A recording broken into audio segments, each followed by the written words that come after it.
തദ്ദേശ തെരഞ്ഞെടുപ്പ് ഫലവുമായി ബന്ധപ്പെട്ട പലതരത്തിലുള്ള വിലയിരുത്തലുകളൊക്കെ നമ്മുടെ മുൻപിലുണ്ട്.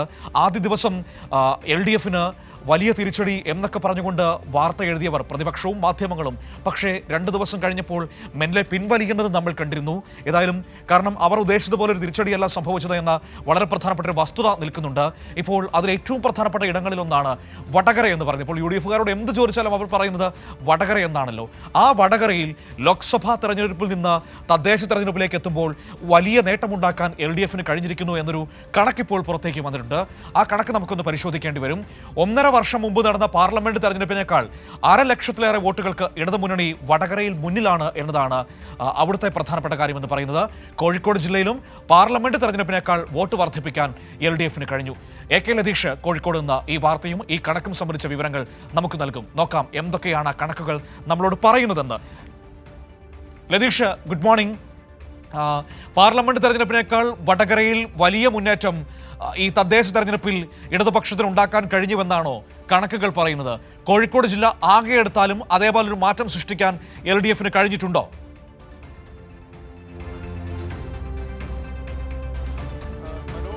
Good morning.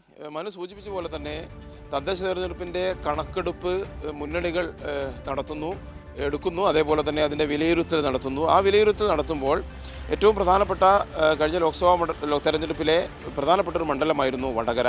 ആ വടകരയിൽ ഉണ്ടായ വോട്ട് വീതത്തിലുണ്ടായ വർധനവ് LDFന് ആശ്വാസം നൽകുന്നതാണ്, അല്ലെങ്കിൽ LDFന് കരുത്ത് പകരുന്നതാണ് എന്ന കാര്യത്തിൽ തർക്കമില്ല. കാരണം 7 അസംബ്ലി മണ്ഡലങ്ങളിൽ കണ്ണൂർ ജില്ലയിൽ വരുന്ന തലശ്ശേരി, കൂത്തുപറമ്പ് അസംബ്ലി മണ്ഡലങ്ങളിൽ ഏകദേശം 48,000-അടുത്ത് വോട്ട്, അല്ലെങ്കിൽ 47,000-ൽ പരം വോട്ടിന് LDF ഈ തദ്ദേശ തെരഞ്ഞെടുപ്പിൽ മുന്നിലാണ്. അതായത് നഗരസഭകളുടെയും അതേപോലെ തന്നെ ജില്ലാ പഞ്ചായത്തിൻ്റെയും വോട്ട് കണക്കാണ് മുന്നണികൾ സാധാരണ ഇക്കാര്യത്തിൽ എടുക്കുക. കാരണം അതാണ് രാഷ്ട്രീയ വോട്ടായി പരിഗണിക്കുക. പഞ്ചായത്ത് തെരഞ്ഞെടുപ്പിൽ ചെയ്യുന്ന ആളുകൾക്ക് അല്ലെങ്കിൽ സ്ഥാനാർത്ഥികൾക്ക് ലഭിക്കുന്ന വോട്ടുകൾ, വ്യക്തിപരമായ വോട്ടുകളൊക്കെ കൂടുതൽ ലഭിക്കാനുള്ള സാധ്യത മുന്നിൽ കണ്ടാണ് ഇത്തരത്തിൽ നഗരസഭ, കോർപ്പറേഷൻ, അതേപോലെ തന്നെ ജില്ലാ പഞ്ചായത്ത്, പ്രധാനമായും ജില്ലാ പഞ്ചായത്ത് തന്നെയാണ് രാഷ്ട്രീയ വോട്ടുകളായി എടുക്കുക. ആ രാഷ്ട്രീയ വോട്ടുകളുടെ കണക്കെടുപ്പിലാണ് കൂത്തുപറമ്പ്, തലശ്ശേി മണ്ഡലങ്ങളിൽ ഏകദേശം 47,000-ന് മുകളിൽ വോട്ടിന് LDF മുന്നിട്ട് നിൽക്കുന്നത്. കോഴിക്കോട് ജില്ലയിൽ വരുന്ന വടകര ലോക്സഭാ മണ്ഡലത്തിൽ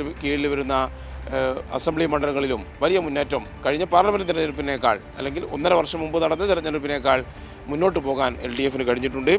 ജില്ലയിൽ ആകെ പരിശോധിക്കുകയാണെങ്കിൽ മനു സൂചിപ്പിച്ച പോലെ 1 ലക്ഷത്തിൽ പരം വോട്ടുകൾക്ക് LDF ഈ തദ്ദേശ തെരഞ്ഞെടുപ്പിൽ മുന്നിൽ നിൽക്കുന്ന ഒരു സാഹചര്യമാണ് കോഴിക്കോട് ജില്ലയിലാകെ നമുക്ക് ലോക്സഭാ തെരഞ്ഞെടുപ്പുമായി ബന്ധപ്പെട്ട് നോക്കുമ്പോൾ കാണാൻ വേണ്ടി കഴിയുക. അതിൻ്റെ കണക്ക് ഇങ്ങനെയാണ് വരുന്നത്.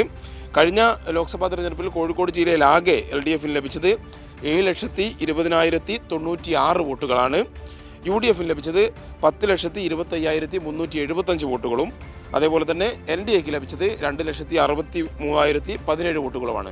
കോഴിക്കോട് ജില്ലയിൽ 13 അസംബ്ലി മണ്ഡലങ്ങൾ എന്ന് പറയുന്നത് തിരുവമ്പാടി, വയനാട് ലോക്സഭാ സീറ്റിന് കീഴിൽ വരുന്നു. ബാക്കി വരുന്ന മണ്ഡലങ്ങൾ 7-5 വരുന്ന മണ്ഡലങ്ങൾ കോഴിക്കോടും അതേപോലെ തന്നെ വടകര അസംബ്ലി മണ്ഡലത്തിൽ, ലോക്സഭാ മണ്ഡലത്തിലും കീഴിൽ വരുന്ന കണക്കുകളാണ്.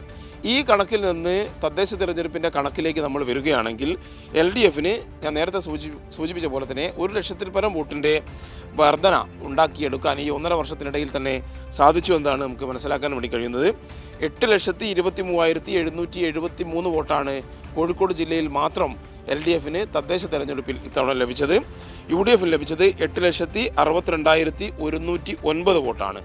NDAക്ക് ലഭിച്ചത് 2,43,687 വോട്ടാണ്. അതായത് കഴിഞ്ഞ ലോക്സഭാ തെരഞ്ഞെടുപ്പിൽ LDFന് ലഭിച്ച 7,20,096 വോട്ടിൽ നിന്നും 8,62,109 വോട്ടിലേക്ക് വർദ്ധിപ്പിക്കാൻ 1.5 വർഷത്തിനിടെ തന്നെ LDFന് സാധിച്ചു. അതായത് നഷ്ടപ്പെട്ട ലോക്സഭാ തെരഞ്ഞെടുപ്പിൽ നഷ്ടമായ ഇടത് വോട്ടുകൾ മുന്നണിക്ക് തിരികെ ലഭിക്കുന്ന ഒരു സാഹചര്യം ഈ തദ്ദേശ തെരഞ്ഞെടുപ്പിൽ ഉണ്ടായി എന്നാണ് ഈ കണക്കുകളിൽ നിന്ന് വ്യക്തമാകുന്നത്. UDFൻ്റെ കണക്ക് പുറകോട്ടാണ് UDF പോയത്. അത് 1,60,000 വോട്ടിൻ്റെ കുറവുണ്ടായി. അതായത് കഴിഞ്ഞ ലോക്സഭാ തെരഞ്ഞെടുപ്പിൽ 10,25,375 വോട്ടാണ് UDFന് കോഴിക്കോട് ജില്ലയിൽ മാത്രം ലഭിച്ചതെങ്കിൽ ഇത്തവണ അവർക്ക് ലഭിച്ചത് 8,62,109 വോട്ടാണ്. ഏകദേശം 1,60,000-ൽ പരം വോട്ടിൻ്റെ നഷ്ടം UDF ഉണ്ടായിട്ടുണ്ട്. BJP വോട്ടുകളും കുറഞ്ഞ സാഹചര്യമാണുള്ളത്. BJPയുടെ വോട്ട് 2,43,687 അത് 3 ലക്ഷത്തിൽ പരം വോട്ടുകൾ BJPക്ക് ഉണ്ടായിരുന്നു.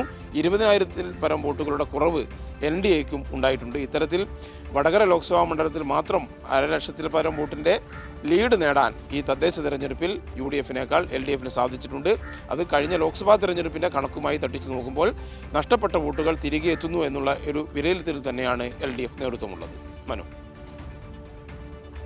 ഇഷാണ് ഈ വിവരങ്ങൾ നമുക്ക് നൽകിയത്. ഏതായാലും അങ്ങനെ ഒരു വിലയിരുത്തലിലാണ് ഇപ്പോൾ LDF നേതൃത്വമുള്ളത്. പക്ഷേ ആ വിലയിരുത്തലിൽ അവർ നിൽക്കുന്നില്ല. അവർ നിയമസഭാ തെരഞ്ഞെടുപ്പിനുള്ള ഒരുക്കങ്ങൾ ആരംഭിച്ചിരിക്കുന്നു എന്നതാണ്. അവർക്ക് പ്രതീക്ഷിച്ച വിജയം ഉണ്ടാക്കാൻ കഴിഞ്ഞില്ല. അതുകൊണ്ട് തന്നെ അതെന്തുകൊണ്ട് സംഭവിച്ചു, എന്തെങ്കിലും പ്രശ്നങ്ങൾ പറ്റിയിട്ടുണ്ടെങ്കിൽ ആ പ്രശ്നങ്ങളൊക്കെ പരിഹരിച്ച് മുന്നോട്ട് പോകാനുള്ള വലിയ ശ്രമത്തിലേക്ക് LDF കടന്നിരിക്കുന്നു എന്ന് വേണം ഈ ഘട്ടത്തിൽ ഞാൻ മനസ്സിലാക്കുന്നത്.